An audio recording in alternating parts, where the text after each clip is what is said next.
Goeiemôre, geliefde gemeente en ook hartlik welkom aan alle besoekers wat vanmôre saam met ons mag wees. Ons afkondigings voor die erediens. Ons sê kollekte onder die diens is vir die diakonale kas en kollekte by die deure is vir ons kerklike tydskrifte. Ons vanmiddag Bybelstudie in Langebaan om 16:30. En aan die 18de, dit is donderdag, sal Bybelstudie in Velddrif 9:30. Die res van die afkondigings sal ons na die diens verder hoor.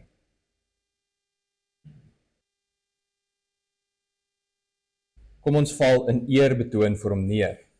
Kom ons buig, kom ons kniel voor die Here.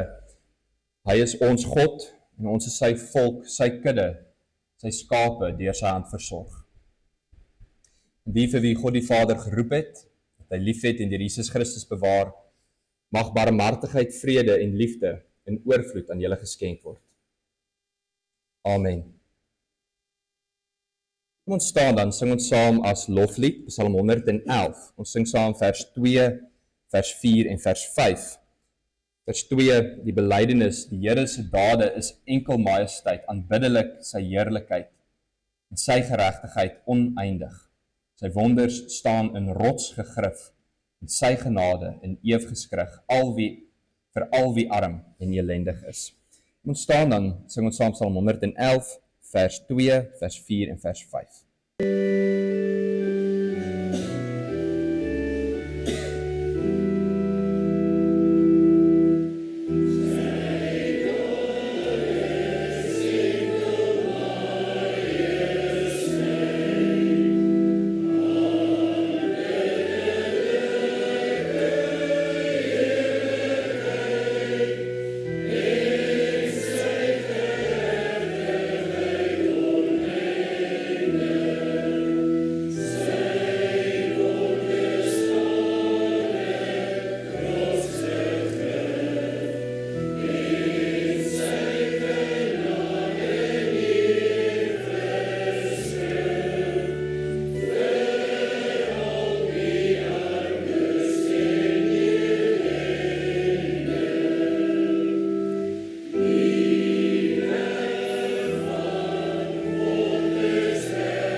Kom ons bely ons geloof saam in die woorde van die geloofsbelydenis van Nicea.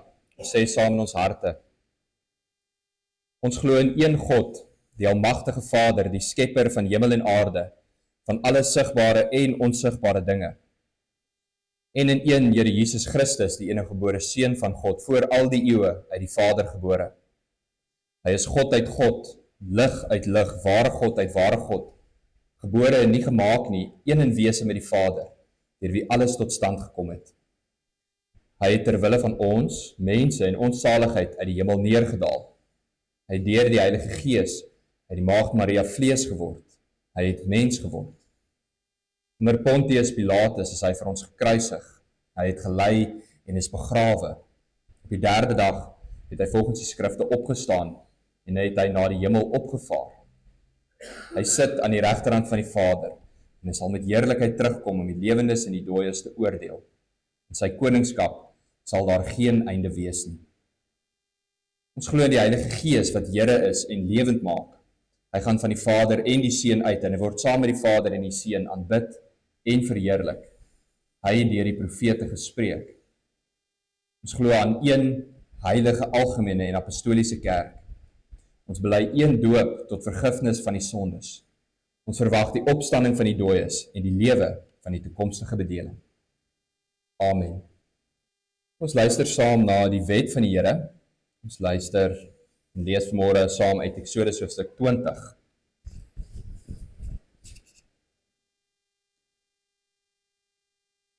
Toe het God al hierdie gebooie aangekondig. Ek is die Here jou God wat jou uit Egipte, uit die plek van slawerny bevry het. Jy mag naas my geen ander gode hê nie.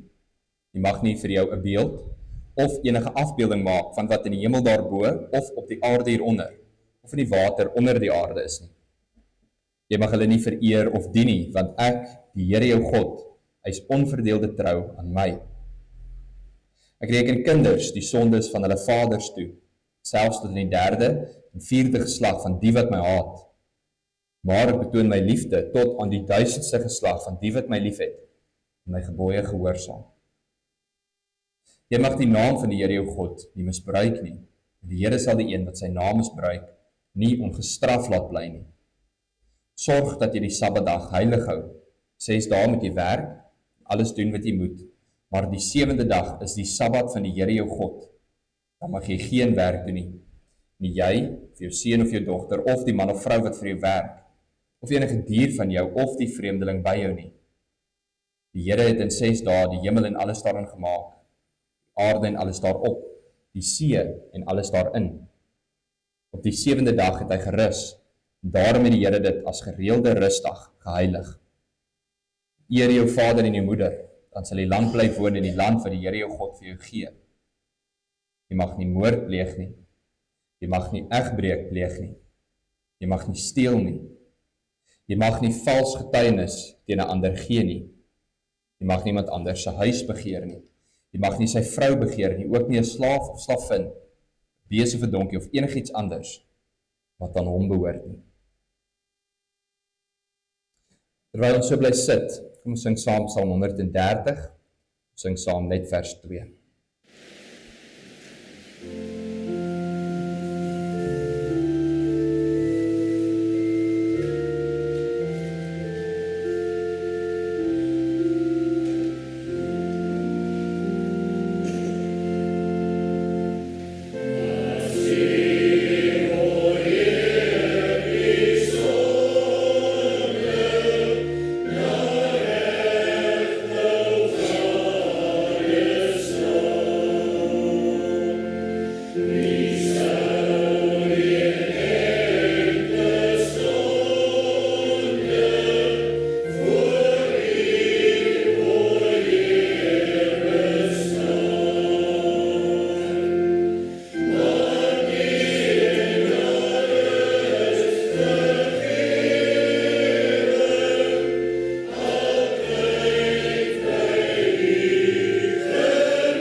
Here, onse Here,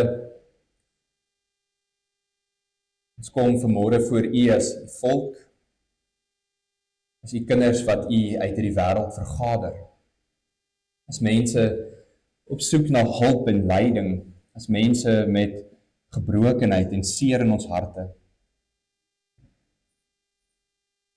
Ons kom vanmôre met U, ons kom vanmôre na U met harte vol vreugde, harte wat soekend is, maar ook harte wat deur U gevind is.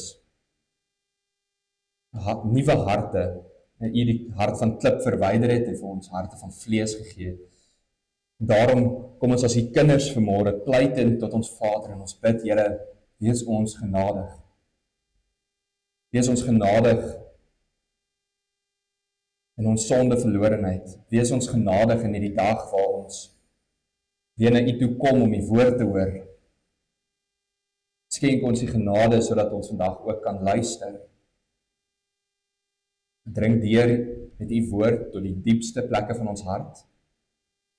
Maak ons ore oop sodat ons waarlik U stem kan hoor. Geef vir ons 'n ontvanklike gemoed. En rig ons oë weer op U vanmôre. Vergewe al ons sondes. Lei ons om te breek met die ou mens. Wees ons genadig. Ons vra dat U vanmôre oral waar U woord verkondig word, dat U sal spreek. Ons vra dat as dit U wil is, geef ons 'n stil en 'n rustige aanbiddingsuur. Mag wat ons sê en wat ons doen vir U aanneemlik wees. Here ons rots, ons verlosser in Christus naam. Amen.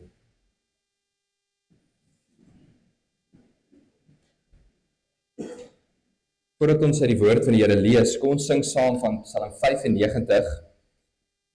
Dit wat ons ook vanmôre gehoor het as ons fotum, maar ook 'n psalm wat terugkyk op Israel se geskiedenis en terugkyk op die tyd in die woestyn toe hulle teen die Here opstandig was.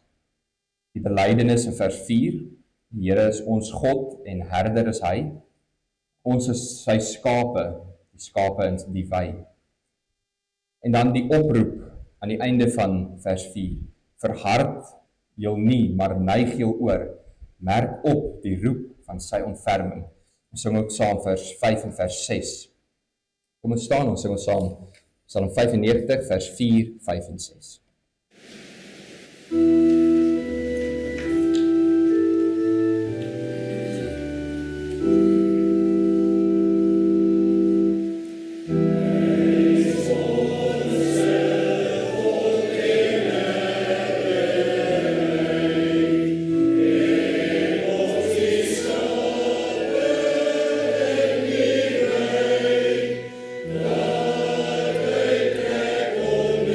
Say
Ons lees vanmôre saam met die woord van die Here uit Numeri 13 en 14. Ons gaan enkele gedeeltes uit beide hoofstukke lees.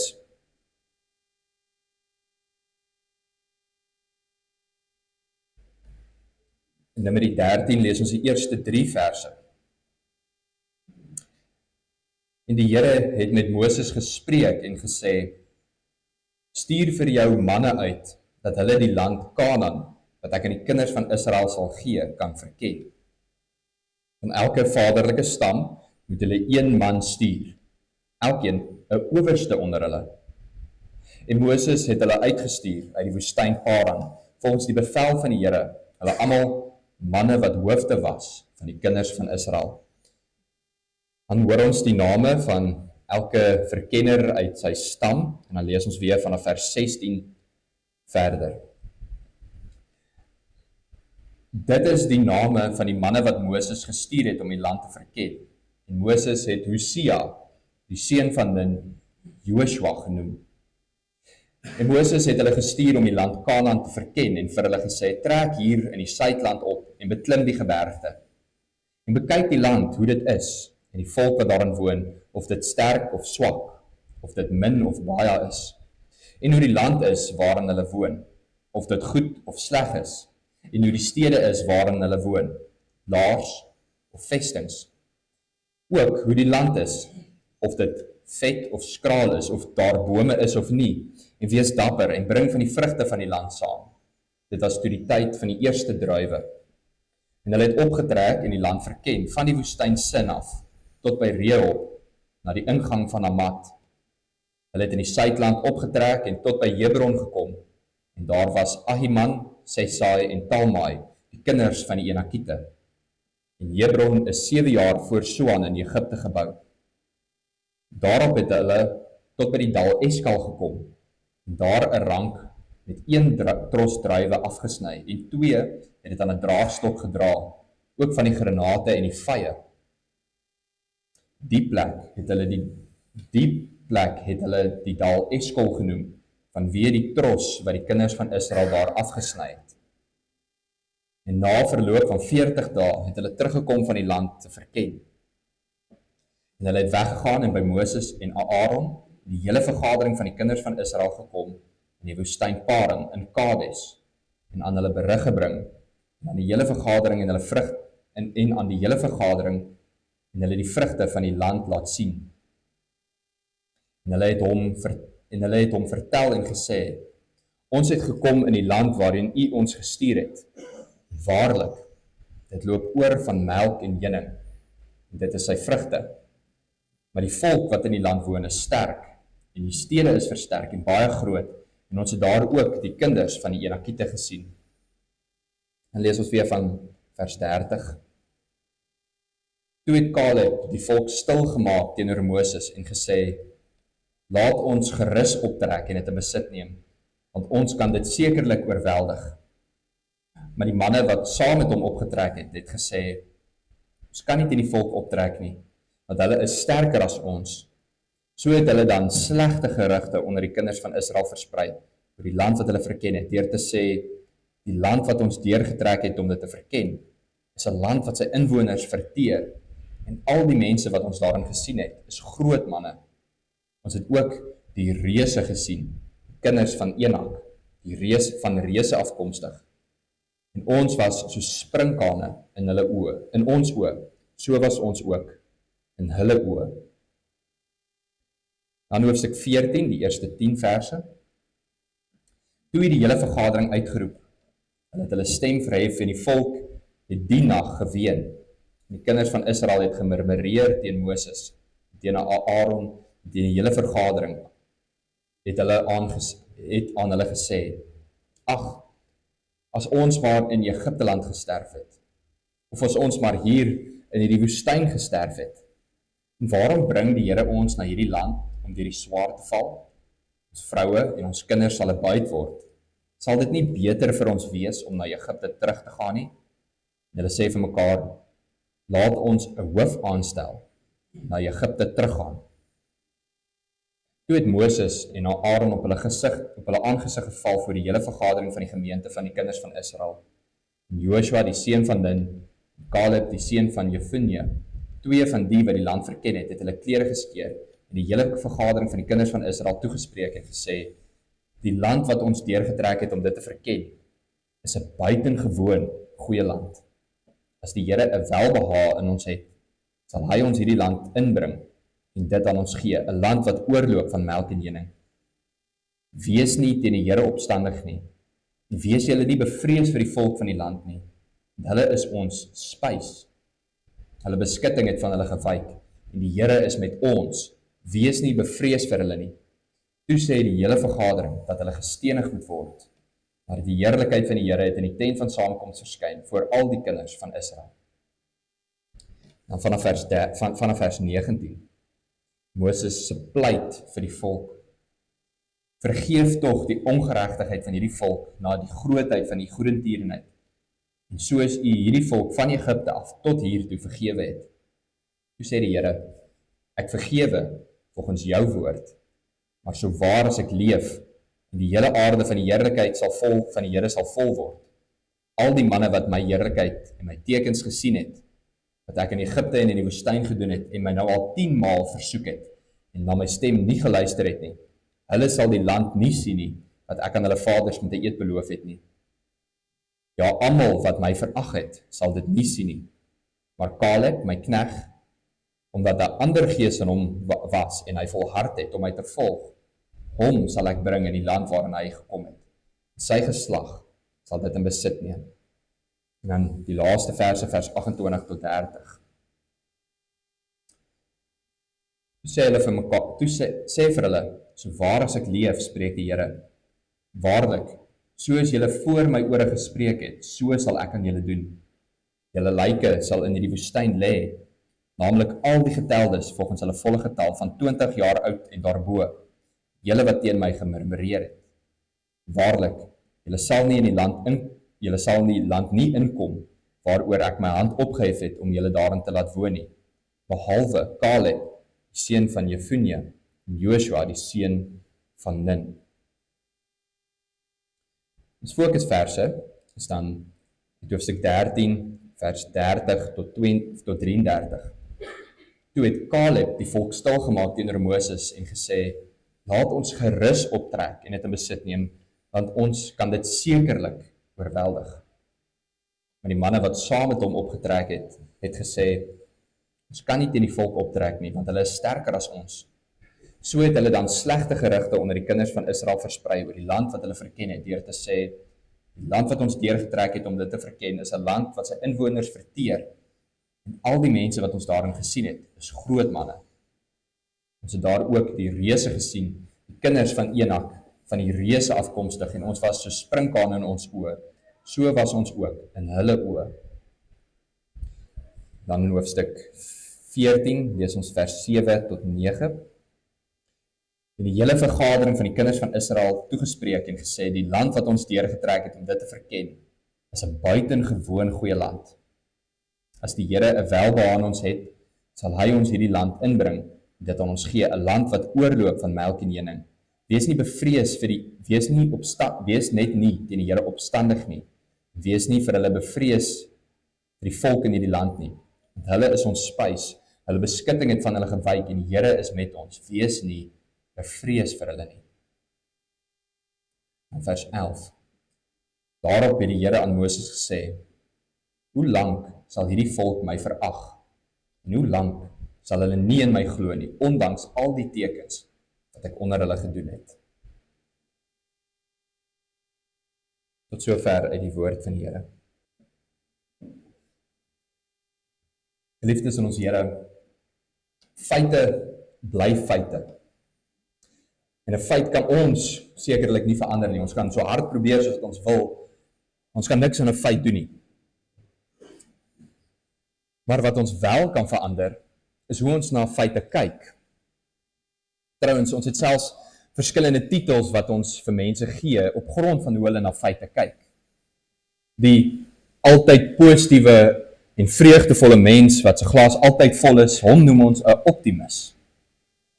Maar die somber en droewige siel wat altyd net die slegste verwag, so iemand noem ons 'n pessimis. En natuurlik is daar baie dinge waardeur ons beïnvloed word oor hoe ons dinge sien. Ons emosies, ervaring, die raad wat ons by mense kry, dit wat ons deur kennis en wysheid opgebou het, dit alles beïnvloed ons. Maar ons teksgedeelte leer ons dat daar een allerbelangrike lens is waardeur ons na alle situasies, na alle feite moet kyk.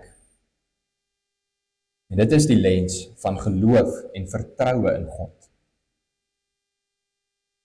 Kom ons kyk dan na ons teksgedeelte. In die eerste plek begin ons by die feite. Aan die einde van Numeri 12 lees ons dat die volk in die woestyn Paran aangekom het. Meer spesifiek het hulle net suid van Israel se grens in Kades Barnea tent opgeslaan. Die beloofde land is as te ware 'n klipgooi weg. As hulle mooi kyk, kan hulle die blou gebergtes in die verte sien. As hulle mooi kyk, kan hulle die begin van die beloofde land reeds raak. Dink julle net in, hoe moes die volk gevoel het op daardie oomblik?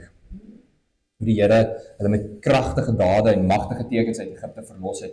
Hoe hy deur die hele tyd wat hulle in die woestyn was, versorg het, bewaar het. Hoe hy aan hulle verskyn het op die berg Sinai. Hoe hy in die tempel of althans in die tabernakel sy teenwoordigheid bekend gemaak het. Nou uiteindelik is Kanaan, die beloofde land in sig, 'n klipgooi weg, die opgewondenheid moes broei onder die volk. En tog was daar ook iets anders in hulle harte. In die vorige 2 hoofstukke van Numeri, hoofstuk 11 en 12, lees ons van 2 kere se opstandigheid teenoor die Here. Ons weet nie presies hoe dit gebeur het nie, maar net soos by Sinai, toe hulle die goue kalf gemaak het, kom ons agter dat hulle opstandig raak teenoor die Here. Miskien het hulle begin twyfel, is die dinge wat die Here aan ons beloof regtig waar? Ongeag wat gebeur het, hulle het begin sig verloor van die Here en sy beloftes. Hulle oë was nie meer gerig op die Here alleen nie. En daarmee saam lê daar vir hulle 'n land vol nuwe dinge voor. Onbekende dinge waaroor hulle ook bang en onseker is. Twyfelend, bang, huiwerig, onseker. En dan gaan die volk na Moses toe met 'n versoek. Hulle vra vir Moses of hulle nie eers verkenners kan uitstuur, sodat hulle die land kan sien, sodat daar ietsie van die land vir hulle bekend kan word nie. Die Here het dit goed gevind en hy gee vir Moses die opdrag om dan 12 manne te kies, leiers en hoofde van die stamme. En deur hierdie mense, deur hierdie verkenners, kry die volk dan 'n voorsmaakie van die land wat die Here aan hulle beloof het. En voor hulle ingaan, voordat die verkenners die land inloop, doen Moses iets merkwaardig. In Deuteronomium lees ons dat hy vir hulle herinner aan die beloftes van die Here. Hy sê, hierdie land wat julle sien, hierdie berge, hierdie land wat die verkenners nou ingaan, dit is die land wat die Here, julle God, aan julle beloof het. Maar meer as dit, in vers 16 lees ons hoe hy Hosea se naam verander na Joshua. 'n boodskap, sodat die verkenners dit saam met hulle kan dra, die Here is verlossing, of die Here bring redding. En soos hulle wegstap, is dit wat die volk moet onthou. Hierdie is die beloofde land. Die Here het hierdie land aan hulle gegee. Hy is met hulle, soos hy met hulle was in al die tye vooraf. Hy sal redding gee. Volgens vers 21 lees ons dat die verkenners Israel aan die ooste kant deurgestap het, van onder tot bo. 'n bekende roete, genaamd die weg van die putte, 'n weg wat handelaars oor die jare eintlik al gestap het. Ook dan 'n roete wat vir al die volke sou wys. Hulle stap van die suide tot die noorde, sodat hulle al die klimate, al die landbouplekke, al die stede en al die volke sou leer ken. En op pad terug stop hulle by Hebron wat op 'n hoë berg geleë was, 'n baie ou stad, wat vir jou baie kan sê oor 'n land.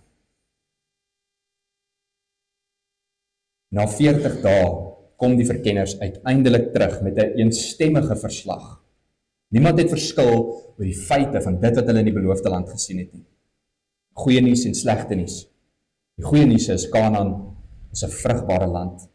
'n Land wat oorloop van melk en honing. En die hoogtepunt van die goeie nuus is hierdie reuse tros druiwe wat 2 manne moes dra. Daarmee saam ook granate en vye. Maar dan ook die slegte nuus. Al lê vir hulle 'n uitdaging voor. Die volke in die land is sterk en hulle bly in groot en versterkte stede. Die hoogtepunt van die slegte nuus is die Enakiete, mense wat in die geskiedenis bekend is vir hulle grootheid, vir hulle lengte, goeie vegters. 'n Gemengde verslag, goeie nuus, slegte nuus, en dit los 'n soet-suur smaak in die mond van die volk. Maar dit bring ons dan by ons tweede punt uit, naamlik die verskillende reaksies op hierdie feite. Want feite bly feite. Ons kan niks daaraan verander nie, maar ons kan op verskillende maniere na die feite kyk. 10 van die 12 manne kom terug. En hulle hou nie rekenskap met God, nog rekenskap met sy beloftes. Ons kan self sê, soos die Here self gesê het, hulle het geweier om die Here te vertrou, hulle het geweier om te glo in die Here. Hulle het heeltemal vergeet van wat Moses gesê het voor hulle vertrek het. Hulle het heeltemal vergeet dat Joshua onder hulle is, dat die Here redding bring. En in vers 31 lees ons hulle gevolgtrekking. Hulle sê, ons kan nie teen hierdie volke optrek nie. Hulle is sterker as ons. En hulle oë is eintlik net gerig. Hulle kyk vas teen hierdie mure, teen hierdie mense. En gevolglik is hulle vol vrees. En dan versprei hulle valse of althans slegte gerugte onder die mense. Hulle oordryf die sake. Aanvanklik was al die verkenners eensstemmig, dis 'n goeie land, maar nou sê hulle nee. Hierdie land verteer sy mense. Die 83 vertaling sê dis 'n land wat dit vir sy inwoners onmoontlik maak. En tweedens sê hulle, dat die mense is nie net groot nie, hulle is somme reuse en afstammeling van die reuse van ouds. Met hulle oë gerig op hierdie stede, op die eislike mense, lyk ons maar net so springkane. En let op hoe vers 31 tot 33 het vir ons uitwys. Dit beklemtoon die ongeloof, wat nie een keer in hulle gevolgtrekking, nie een keer in hulle reaksie op die feite, noem hulle die Here se naam. Dit is asof die Here heeltemal uit sig is. Dit is net die land en die mense en die stede. In sterk kontras hiermee is Joshua en Caleb. Hulle kyk na presies dieselfde feite en kom tot 'n hele ander gevolgtrekking. Van die begin af stel Caleb die volk gerus. Hy sê vir hulle, bly stil. Ons kan gerus optrek, ons kan hulle sekerlik oorweldig. En later kom Joshua saam met hom. Hulle sê dis 'n buitengewoon goeie land. Dit help nie ons kommer oor hierdie mense nie. Ja, hulle fokus is nie op die stede nie, nie op die mense nie, maar op die Here. Nie op die grootheid van hierdie vegters nie, maar op die grootheid van die Here en sy krag. Met hulle oë stip op die Here en sy beloftes, sê hulle, as die Here 'n welbehae aan ons het, sal hy ons in hierdie land inbring. Hy sal dit aan ons gee, hy is met ons, nie vir hulle bang wees nie. Met die Here in ons midde, sal die inwoners van Kanaan vir Israel spys wees. Een groep, selfde feite, tog is daar twee uiteenlopende en verskillende verslagte of gevolgtrekkings. Die een groep kyk vas teen die gebergtes, teen die woestyn. Hulle kyk vas teen die mense en die stede en hulle raak bang. Die ander groep, hulle oë is gerig op die Here. Hulle is vol moed. En kyk hoe oortuig is hulle, daardie tweede groep. Kyk met hoeveel sekerheid en oortuiging en geloof praat hulle. Hulle sê, laat ons gerus optrek. Ja, ons kan hulle sekerlik oorweldig, maklik verslaan. Die Here sal, hy is met ons, moenie bang wees nie. Dit bring ons dan by die derde punt, die uiteinde van hierdie verskillende reaksies. In die begin van Numeri 13 lees ons dat al 12 verkenners leiers van die volk was, manne die se woorde baie gewig gedra het. En wanneer hulle verslag dan terugkom en dan nog 'n meerderheidsverslag, 10 van hulle wat sê dat ons nie moet gaan nie, is dit vir die volk maklik om net te volg. Hulle het reeds in die vorige hoofstukke 'n patroon van opstandigheid getoon. Hulle oë het al lankal van die Here af gegaan. En in die eerste 4 verse van Numeri 14 hoor ons van 3 maniere hoe hulle teen die Here in opstand kom. Eerstens, Hulle word bang. Nou om bang te word is nie 'n sonde nie, maar 'n ongelowige angstigheid. Dit, terwyl hulle nie vertrou op die Here nie, dit is wel 'n sonde. Tweedens, hulle skryf bose bedoelings aan die Here toe. Hulle sê, die Here het ons kwaad aangedoen. Hy wil sommer net die slegte vir ons hê. Kom ons kies 'n nuwe leier, ons gaan terug na Egipte toe, want daar was dit vir ons beter, toe ons onder daai ander afgode gebly het. En derdens, hulle sê dat die wil van die Here vir hulle lewens sleg is. Hulle wil hulle eie planne beraam. En kyk dan wat 'n straf gee die Here vir hulle. Vers 28 en 29, hy sê, so seker as wat ek leef, ek het gehoor wat julle sê. Julle sê, dit is beter dat ons in die woestyn sterf. Dan sal ek dit aan julle gee. Vir 40 jaar lank het die volk dan nie die land ingegaan nie, maar rondgeswerf in die woestyn.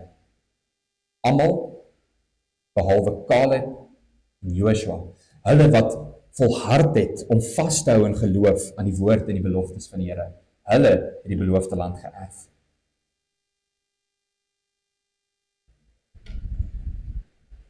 Geliefdes, wat is die feite in ons lewens? Is ons ook nie maar in 'n wêreld vol gebrokenheid, vol sonde? Dalk is die feite van jou lewe siekte, swaar kry, angstigheid.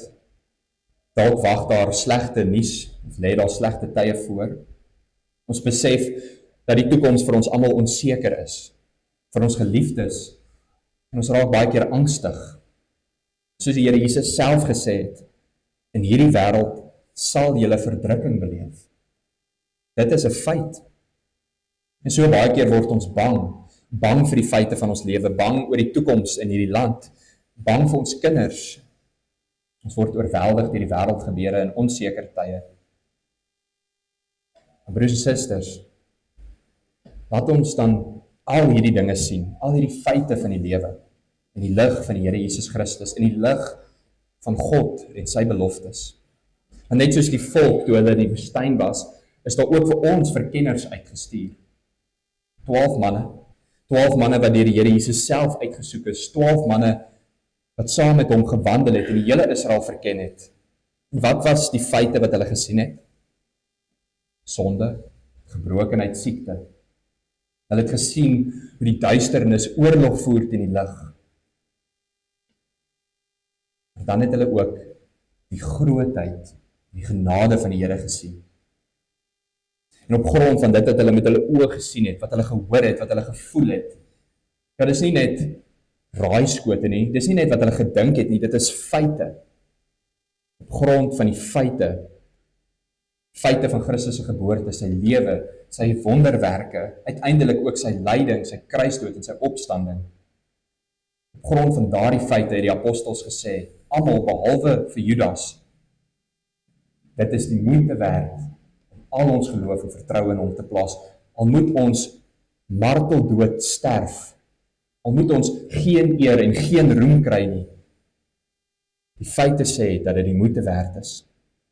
Hom kan ons vertrou met ons hele lewe. Daarom, geliefdes, mag al die vreesaanjaende feite van hierdie lewe, mag ons dit sien in die lig van die evangelie. En mag ons nie opstandig raak teen die Here wanneer daar slegte tye oor ons kom nie. Die Here het gesê, hy beproef ons, hy louter ons. Dat ons nie kla oor al die klein dinge in ons lewe nie. Moet ook nie angstig raak in ongelowigheid nie. Dit is wanneer ons hoop verloor. Mag ons in ongeloof nie ons probleme vergroot en die Here verklein nie. Kom ons rig eerder ons oë op die Here. En dan kyk ons ook anders na die feite, nie waar nie? As ons vashou aan die belofte dat die Here ons Vader is, dat hy vir ons sorg. As ons vashou aan die feit dat ons die ewige lewe nou al reeds beerwe. Dat ons vashou aan die woorde van die Here, dat ons in hierdie lewe verdrukking sal hê, maar dat die Here Jesus reeds die wêreld oorwin het. En dan sal ons ook volhard in gebed. Dan sal ons moed hou, want al beteken dit dat ons liggaam afgebreek word, al vergaan ons uiterlik, innerlik word ons dag na dag vernuwe.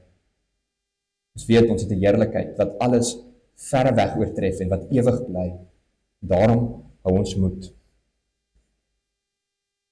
Ek sluit af.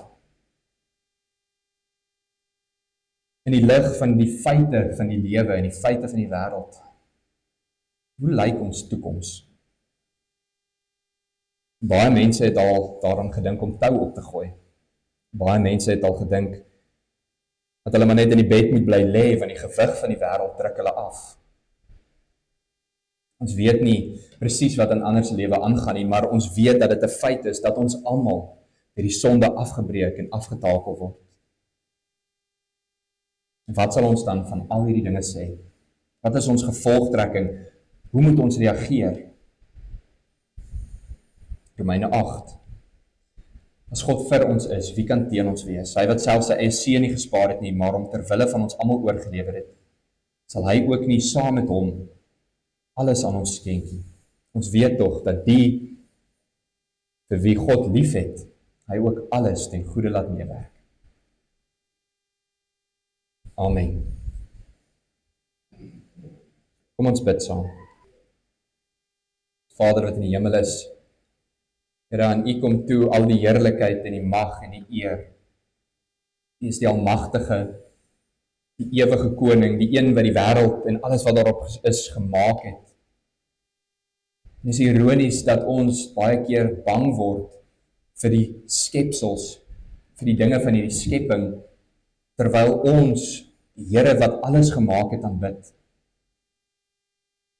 Help ons om te sien, help ons om te vertrou en te glo dat U groter is as al die berge, die probleme en die reuse en die woestyne in ons lewe. Help ons om ons oë in die eerste plek op U te rig, en dan sal al hierdie ander dinge ook klein wees. Dan is ons nie die sprinkane nie, maar al ons probleme klein, nuttelose insekte. Help ons om te vertrou en om volhardend in die geloof aan U en aan U beloftes vas te hou. Help ons om ons oë te rig op Christus, waar aan die regterhand van die troon sit, hy wat die begin en die volëinder van die geloof is. Help ons volhardend te bly tot aan die einde van ons wedloop. Vergewe ons waar ons teen U murmureer, standig raak wanneer ons kla. Staan ons tog ook by in siekte en swaar kry, vervolging en oorlog. Wees met ons, o Here, in Christus naam. Amen. Geliefdes, ek gee nou geleentheid vir die opname van die kollekte en daarna sing ons saam. Liefdes, ek het op die laaste oomblik 'n verandering in die liturgie gemaak. Ons sing daarom ten slotte skrifbereiding 17:1, beruiming van Matteus 6, waar die Here Jesus self ook sê, wees nie besorgd oor julle lewe, oor wat julle harte neerwaarts trek, wat sal ons eet, waar vind ons lafenis, wie skaf die kleed wat ons moet dek, is lewe en liggaam dan nie meer as alles wat net kommer wek. En dan die oproep in vers 5, vra dan nie meer, hoe sal ons lewe, waar is die kleed wat ons moet dra, want hierdie dinge jaag die heidene met kwelling en besorgdheid na. Maar, julle Vader in die hemel, hy ken jul noodrif, voor jul vra.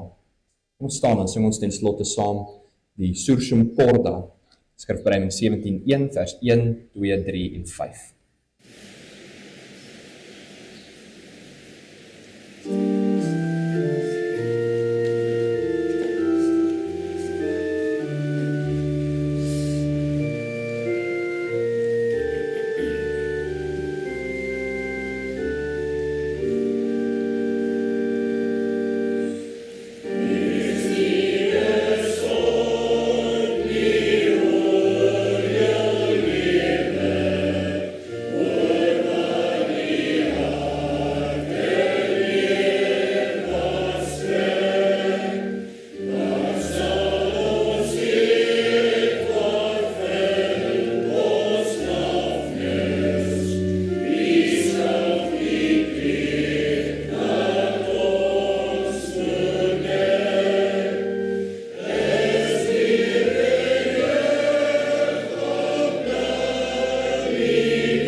seën en jou behoed. Die Here sal sy aangesig oor jou laat skyn en jou genadig wees.